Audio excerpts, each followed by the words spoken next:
you all. Thank you very much. Thank you. All right, let me have my panel out here. We're going to, first of all, we've got Dr. Sebastian Gorka. All of you know who he is. Philip Haney and Dr. Jasser. All right. I'm going to make a quick introduction and we're going to jump right into the panel here because I want to use our time to let these people talk. You know Dr. Sebastian Gorka. He is a former British military intelligence officer. He is now the founder and president of a Threat Knowledge Group. He is formerly was a member of the Marine Corps University.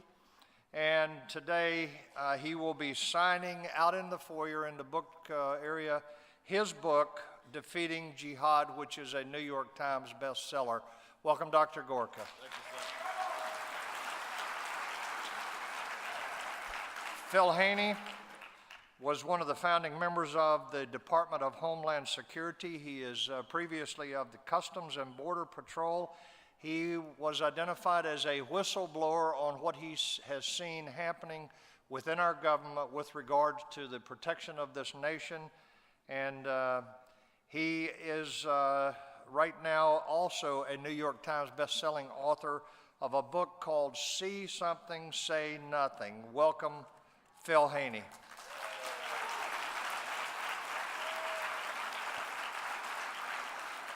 And our final speaker is a very courageous man, and I think that all of you have seen him in the media, a man that has stood very boldly, Dr. Jasser, a medical doctor, an 11-year veteran of, thank you, 11-year veteran of the U.S. Navy.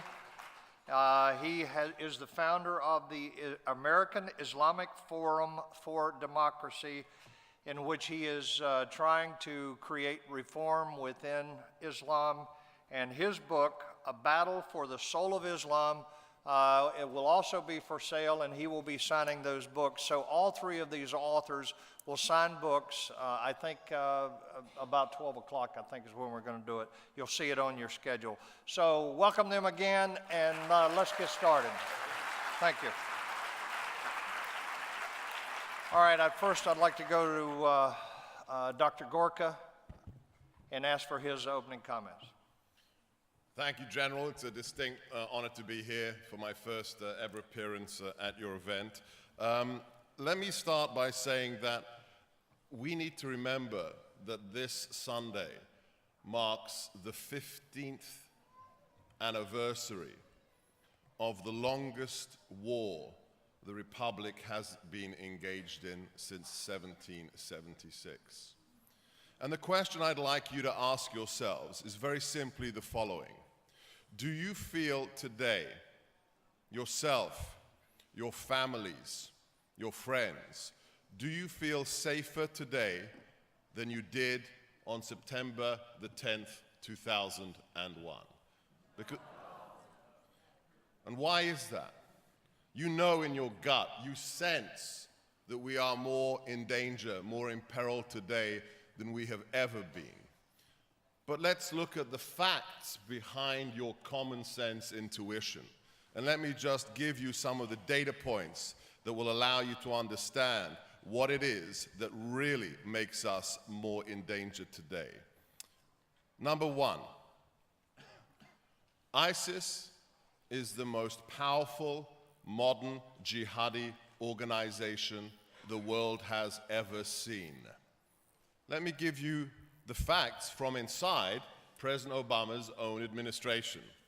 2 weeks ago, he went to the Pentagon for a special meeting on ISIS. At that meeting, the National Counterterrorism Center, which is part of the Director of National Intelligence's complex, gave him a briefing on ISIS. That map, which was reported in the mainstream media, said that ISIS now has fully operational affiliates in 18 nations around the world. 2 years ago, that number was 7. In 24 months, they've more than doubled their global expanse. Not only that, It controls territory in different regions of the world. We focus on Iraq, we focus on Syria. But ISIS has control of territory in Nigeria, Boko Haram territory. There are Taliban leaders in Afghanistan that have sworn allegiance to ISIS. But that sounds very far away. The Middle East, Central Asia. Let's bring it all back home. My wife and I, Catherine Gorka, published a report 1 week before San Bernardino on what ISIS is doing in America. You'll hear much more from Phil and others, but let me just give you again the key data points. Since ISIS declared the caliphate on June 29th, 2014, so just over 2 years ago, here in America, we have killed or arrested 110 terrorists linked to ISIS. Not 10, not 50, 110. One of the most recent being the arrest 2 weeks ago in Roanoke, Virginia, of an ISIS terrorist. If you look at those arrests and break them down into what they were doing, it gets even more disturbing. Half of the people we have intercepted are what the Federal Bureau of Investigation calls travelers. They are US subjects who want to leave America to become jihadis in Iraq or Syria. 20% of them are middle management. They're recruiters, talent spotters, people buying the tickets for the jihadis to fly to the Middle East. But that leaves more than a third, 38% of everybody we have intercepted, has sworn allegiance to the new caliph, the new emperor of Islam, and decided that the best way to serve ISIS is to kill infidels here in America. They don't need to go anywhere. They can go and buy a rifle, 2,000 rounds of ammunition, go to the range, practice, and then go to a nightclub in Orlando and slaughter 49 Americans. So what has our response been? After Orlando, almost instantly, the American government and the left-wing media said, well, clearly Omar Mateen is a man with repressed homosexual tendencies who wanted to take revenge on a Latin lover. No, he's a jihadi who wants to kill people who he sees as infidels. But that reality was censored by a cabinet member of this administration. The Attorney General removed and changed the wording of the 911 call, the transcript that Omar Mateen made. Because what did he say in that conversation with that dispatcher? He wasn't asking for them to send ambulances to the Pulse nightclub. He was saying, I am a jihadi.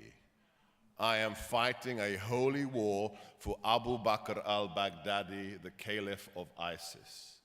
That had to be removed, that had to be deleted. And when he said Allahu Akbar, Allah is the greatest, the Department of Justice decided they'll change the word Allah on the transcript to God. That's political interference in the intelligence cycle. That's a distortion of a reality, and that is what endangers you and every American. We are losing this war against our enemy, and we have to understand that our enemy is a new type of totalitarianism.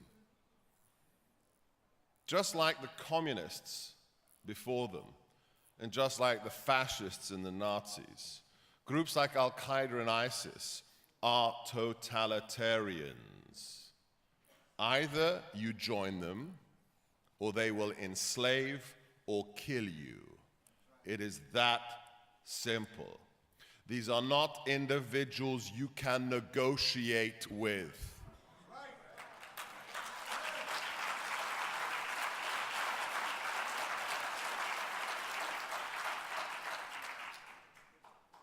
And And the sad thing is, America is the most powerful nation the world has ever seen.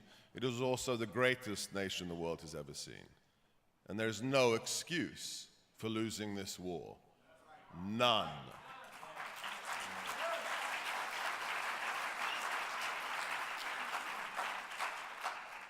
So what will it take to win this war? In my book, Defeating Jihad, I lay out a very simple three-stage plan that the next president could follow if he wished to, and in my opinion, it would bring victory. Number one, no more politics in the threat assessment. No more politics.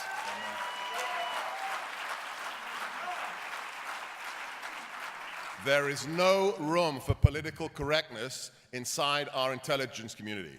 If the enemy says, I am a jihadi, you don't get to call them, oh, poor unemployed young men. If the enemy says, I'm a jihadi, you get to call them that. We didn't delete the word Nazi when we were fighting the Third Reich. We didn't say about the Soviet Union that they're not communists, they're just misguided Democrats.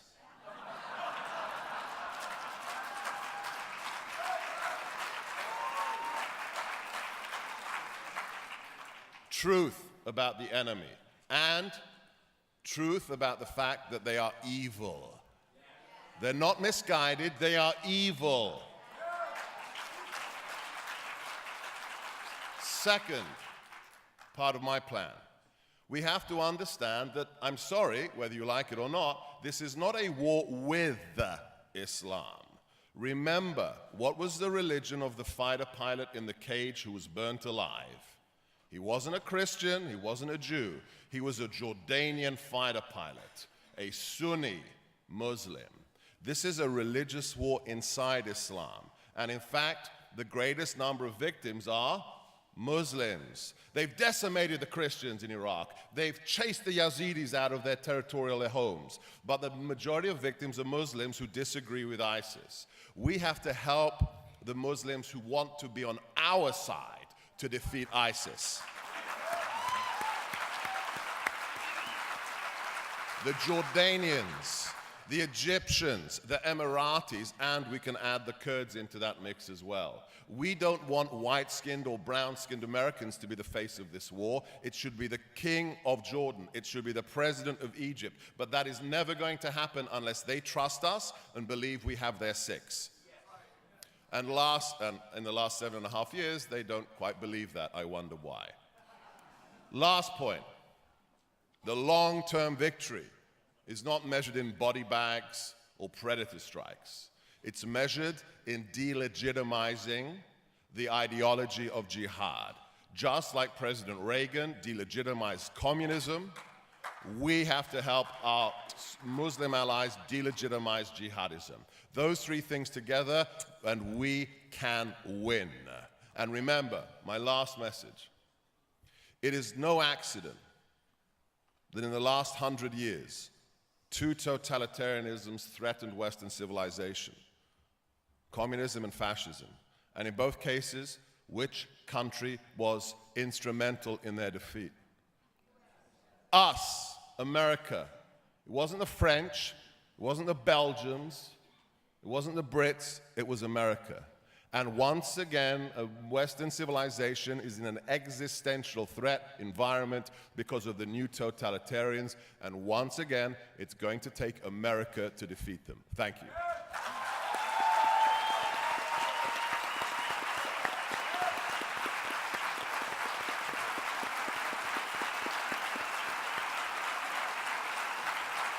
Okay, thank you. Thank you, Dr. Gorka. And now I'd like to go to Phil Haney. Good morning, everyone. I'd like to ask a rhetorical question, and that is, where did all of this start? Did it actually start on 9/11? No, it actually did not start on 9/11. Oftentimes when I've been speaking lately, people will ask me the question, why are they doing this?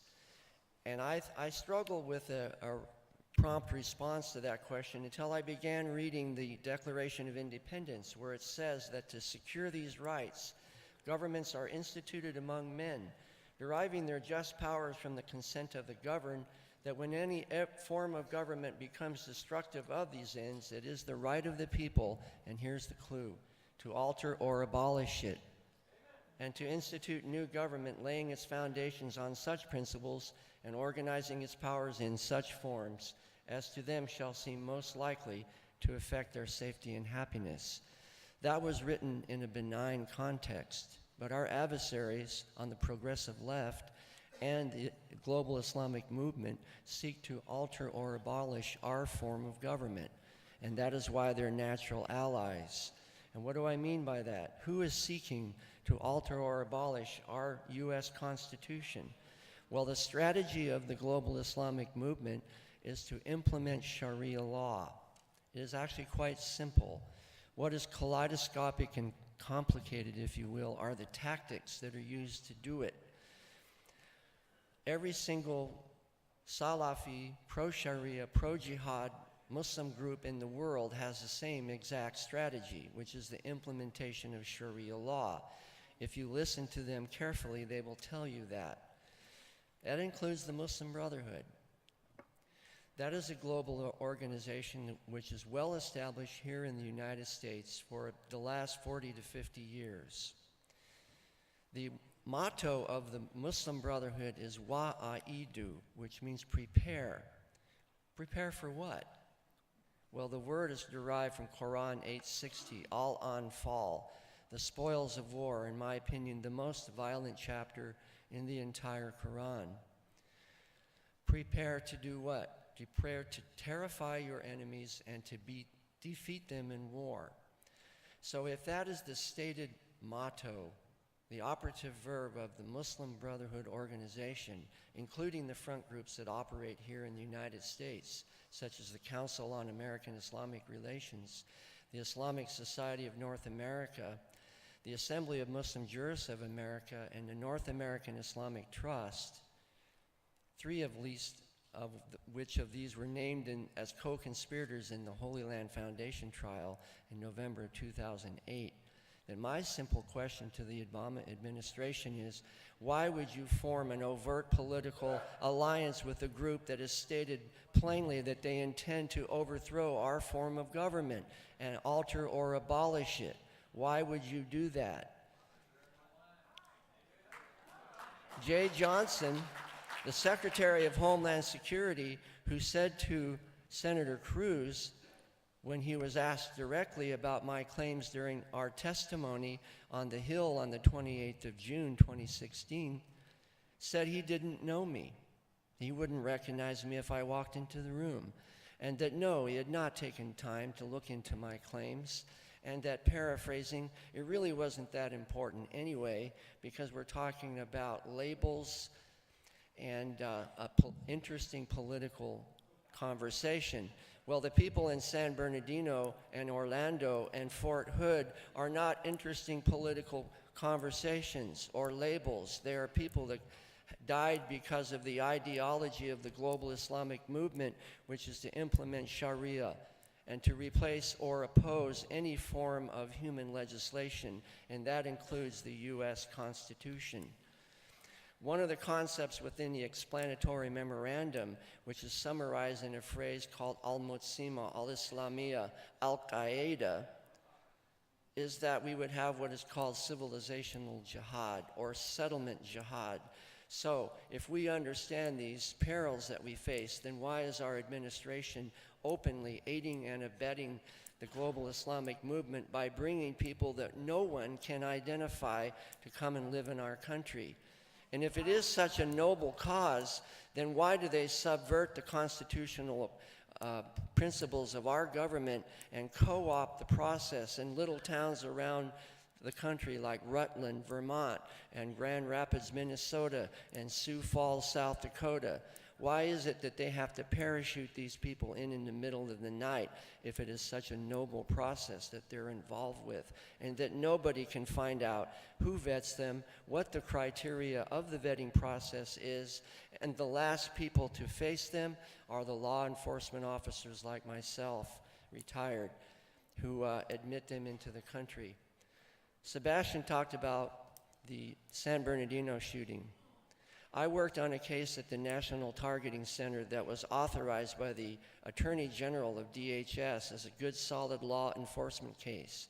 We had 1,200 law enforcement actions taken on this case of 1,600 individuals or organizations affiliated with the Tablighi Jamaat movement, part of a broader organization called Deobandi, which originates in the Indian subcontinent. Not only did we have 1,200 law enforcement actions, but myself, I was credited with finding 300 individuals affiliated with terrorism related to the case. And we also discovered that 25% of the people at Gitmo were affiliated with Tablighi. But the State Department refused to designate them as a terrorist group because they considered that we were violating their civil rights and civil liberties, and they shut the case down. And they obliterated data, and I mean obliterated data from the system. This is Loretta Lynch on steroids. They completely took the case out of the system.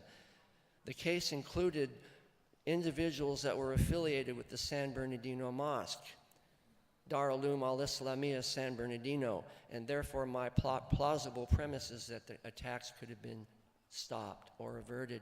The same with the Fort Pierce Islamic Center Omar Mateen was part of, and his father is the vice president of.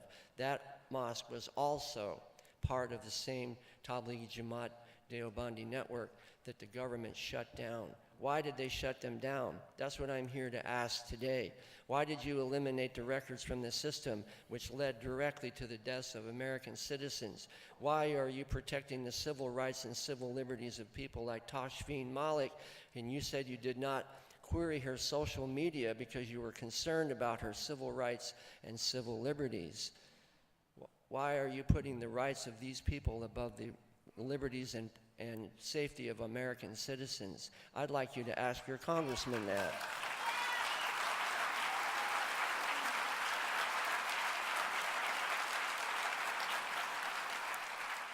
And was it personal? Yes, it was personal. I was investigated 9 times by my own agency. I was stripped of my weapon. Anybody in law enforcement and military knows this. That's like being stripped naked professionally. All the access to the systems that I used during the course of my career were taken. My secret clearance was revoked. And then, by the way, 4 days later, we found out that all of the secret information in our background clearance paperwork was hacked out of the Department of Homeland Security. Somewhere between 10 and 15 million people's biometric information, names, Social Security, all of it was hacked out of DHS databases, right at the same time that they were investigating me for putting information into the system, identifying the threat. So that's the nature of it. That's what I describe in the book, See Something, Say Nothing. I did see something. I took a vow. By the way, how many people in the audience have taken a vow to protect their country from threat, both foreign and domestic? Give them a hand.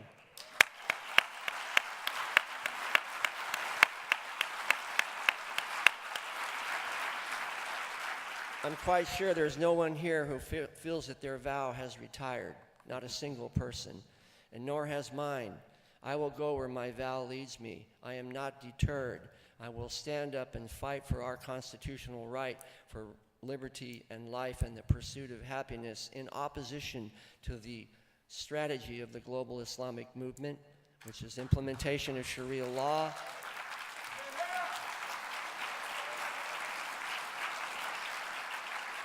and the progressive leftists who seek to alter or abolish. It's called hope and change. Alter or abolish our form of government. No, let's stand on the Constitution and the Declaration of Independence, and you will be on solid ground, immunized essentially from charges of racism, bigotry, and Islamophobia if you simply stand up for the principles that our country was founded on. God bless you all. Thank you.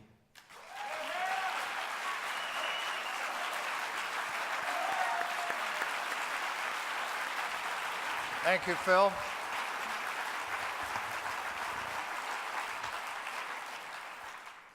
And now I'd like to go to Dr. Jasser. Thank you. It's an honor to be here and humbled that I was invited. I've always watched from afar the Value Voter Summit, and it's just, I wish my parents, my father or my grandfather were alive to see this, and thank you. It's an honor to be with you, General, and Sebastian and Phil. You know, I have to tell you, I opened my book with a line saying that after 9/11, I wanted to re-sign up with the Navy and get those bastards. And Yeah. And then I realized that the best way I could serve my country again was to lead or help lead the battle from within the House of Islam.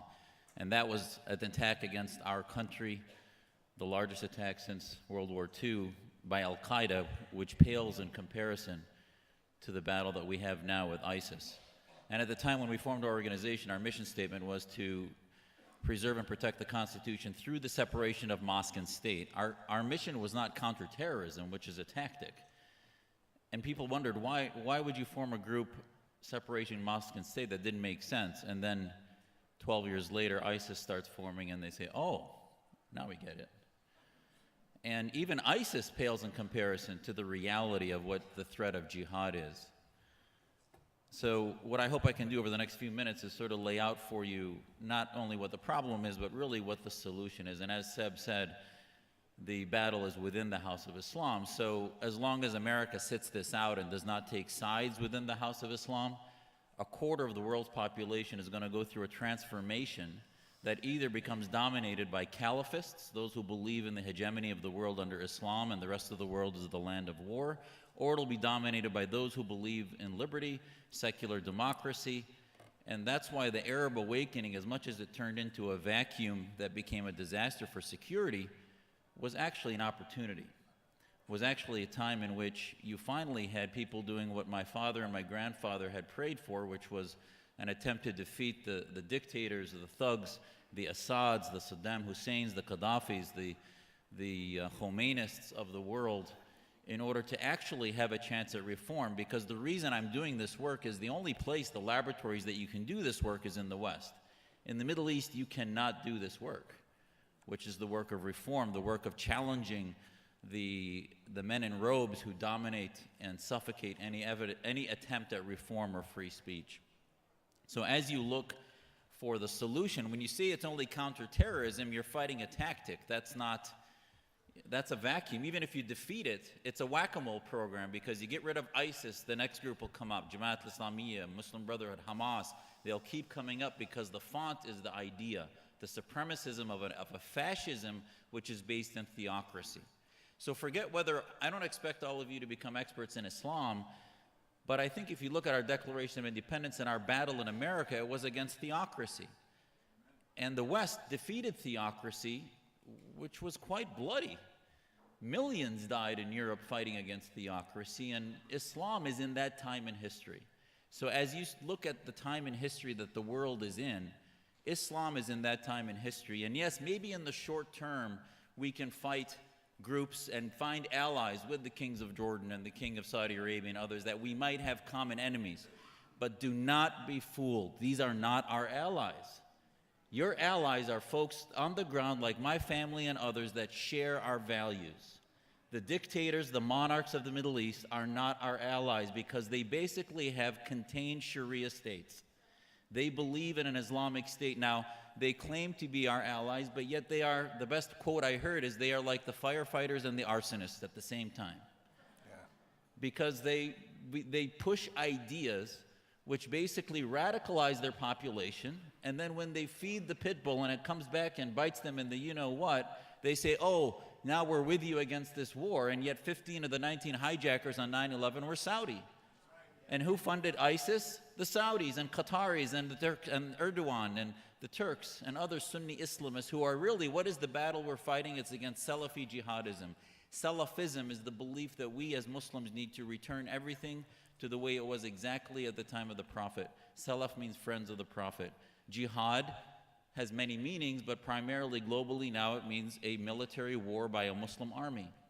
So the solution to all of this is what I believe and what we've formed is the Muslim Reform Movement.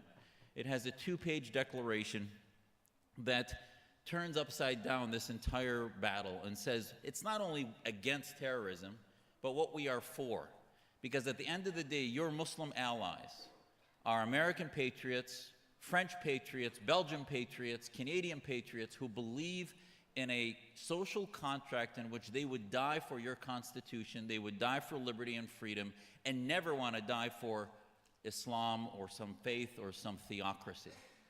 And that's the way I was raised. That's why my parents felt American the minute they escaped Syria in 1967, and that's why I'm doing what I'm doing. But make no mistake, the enemy of our enemy is not our friend.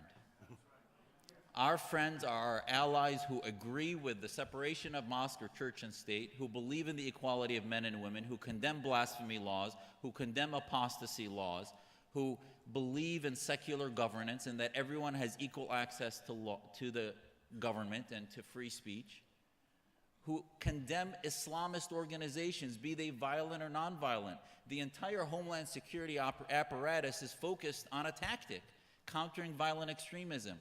That needs to change. The new long war is against Islamism. But we cannot win this militarily. Our sons and daughters will be fighting for the next 2 centuries if you think we're going to beat jihad militarily.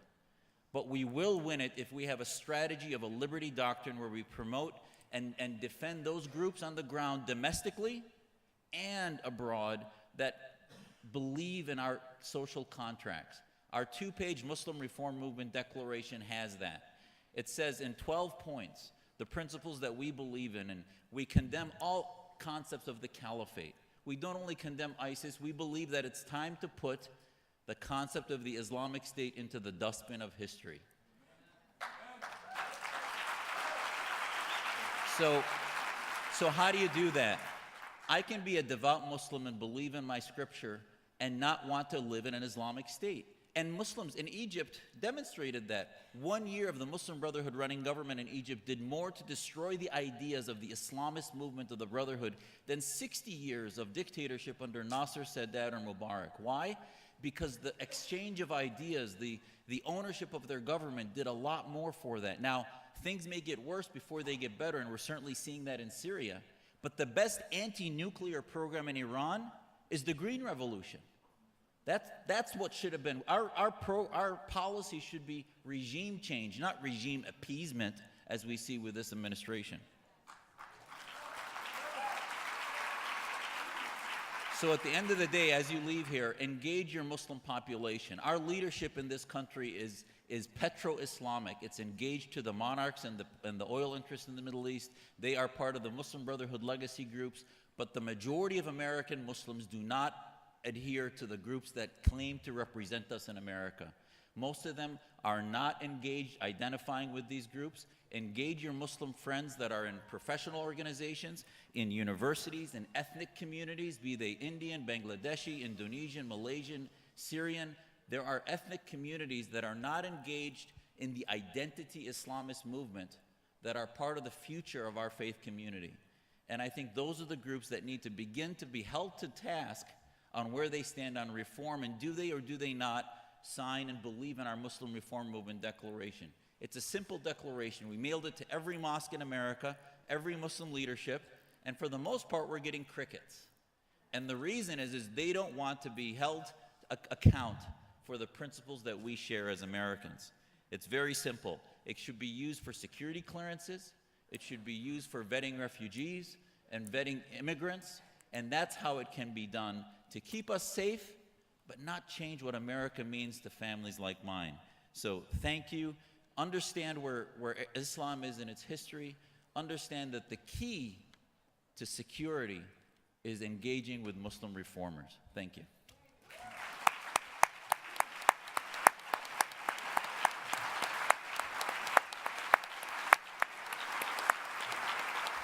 Thank you, Dr. Jasser.